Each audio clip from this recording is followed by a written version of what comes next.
I V F ह्या संपूर्ण प्रक्रियेमध्ये आय व्ही एफ लॅबोरेटरी म्हणजे काय ह्या विषयाबद्दल आपण थोडक्यात माहिती बघणार आहोत.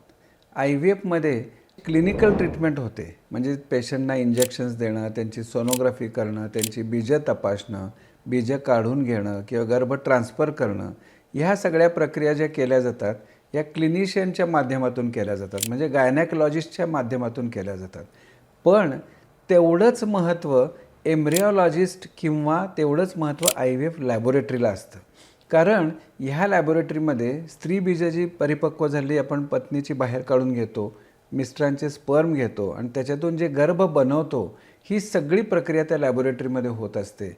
म्हणजे थोडक्यात ज्या घटना शरीरामध्ये घडतात गर्भनिर्मितीच्या, गर्भ तयार करण्याच्या, त्या सगळ्या घटना आपण प्रयोगशाळेत बनवत असतो. म्हणजे प्रयोगशाळा ही जणू काय माणसाच्या शरीरा इतकीच महत्त्वाची आहे आणि म्हणून ह्या संपूर्ण आय व्ही एफच्या यशामध्ये, आय व्ही एफच्या प्रक्रियेमध्ये आय व्ही एफ लॅबोरेटरीला पण अत्यंत महत्त्व आहे.